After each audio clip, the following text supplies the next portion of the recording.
It's Game Boy World, and this may be impossible.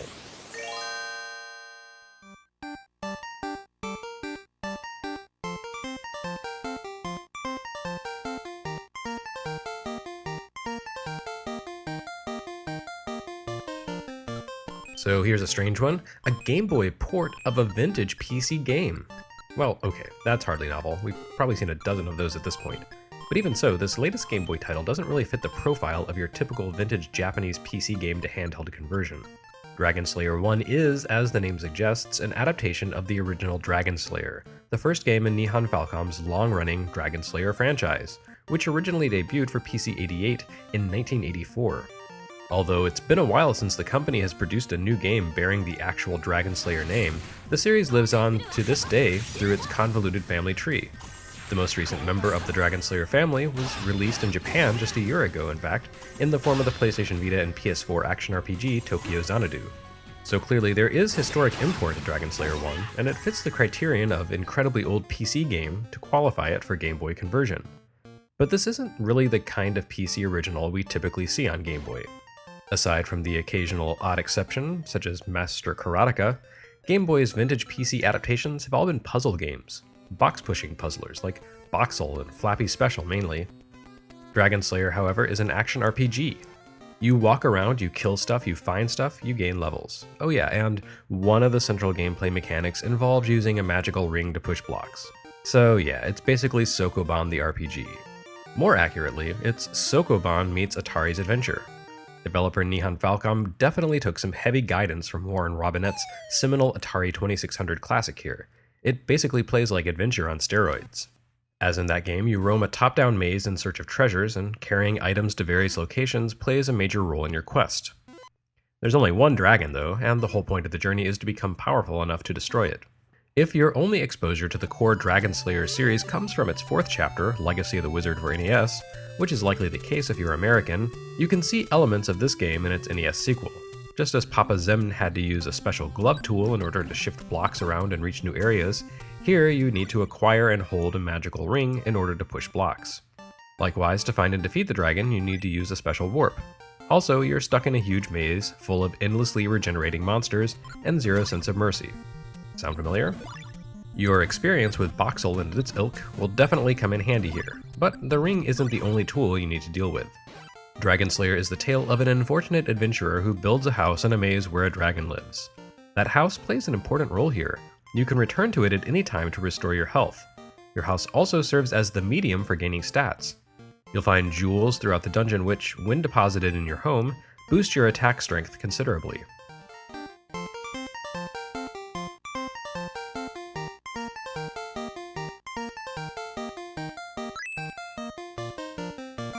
You can also push your house around like a block, because why not? No, actually, playing Boxel with your humble domicile can greatly reduce the tedium of Dragon Slayer, because the central gameplay loop involves venturing out, acquiring a jewel, and returning it to your home. It's much faster to shove your home toward a cache of jewels than it is to trudge each jewel laboriously back to your home one by one. Of course, you do have other factors to take into consideration, whatever you elect to do. For one, you can only carry a single tool at a time. There's that Sokoban ring, but you can also pick up crosses, which serve as barriers when placed in narrow openings, and repel enemies to allow you to travel safely when carried. This means that in order to move blocks, you need to drop your cross, rendering you vulnerable to bad guys. This mostly causes issues in the early going of the game when you have no strength and no weapon. The process of acquiring a sword with which to defend yourself is a massive, arduous chore, one leading to terrible frustration right at the outset. Once you manage to pick up the sword though, the game becomes a lot less annoying. Which isn't to say it ever stops being entirely annoying. The combat system, such as it is, will feel instantly familiar to anyone who's ever played early action RPGs like Hydlide or, oh yes, Ys. You run into things and the game performs a simple calculation to determine how much damage you inflict with your attack. If the bad guy survives the collision, it gets a similarly calculated attack against you.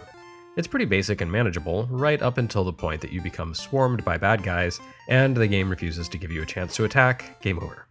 Each jewel you deposit increases your attack power considerably, so before long the basic foes like skeleton and spiders no longer pose a threat. But each time you destroy an enemy, another one is generated by a grave marker somewhere in the world, and that enemy is always one tier above the one you've just destroyed. so it's often best to let bad guys be, lest you populate the world with powerful monsters. At a certain point, the monsters that begin to spawn stop draining health and instead sap your hard-earned strength permanently, which is the point at which I gave up on the game.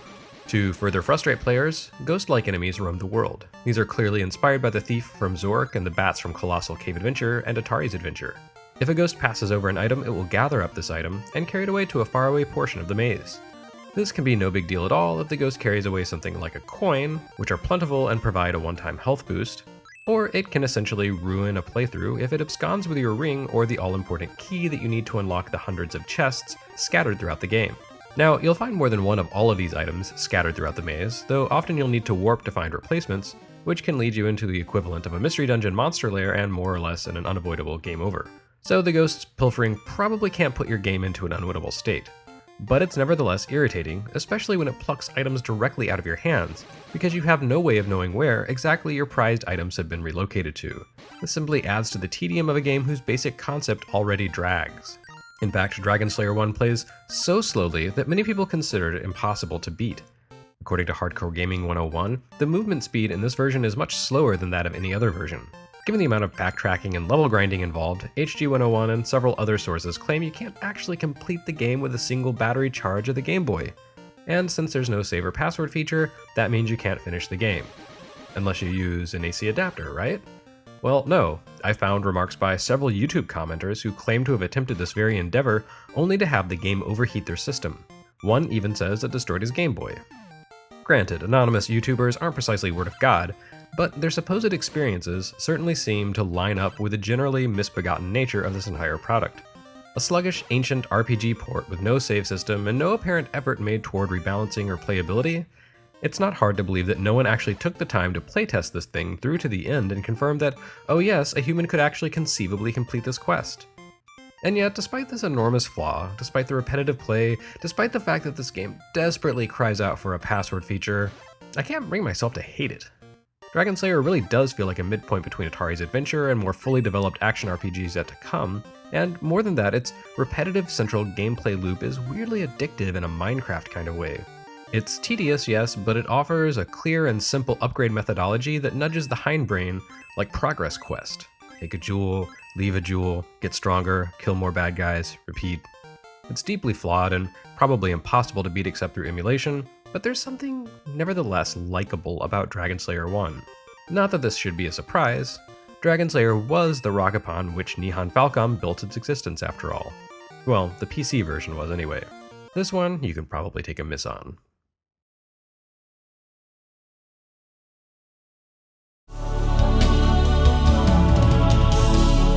Next time on Game Boy World, spirits fly on dangerous missions, imaginations on fire.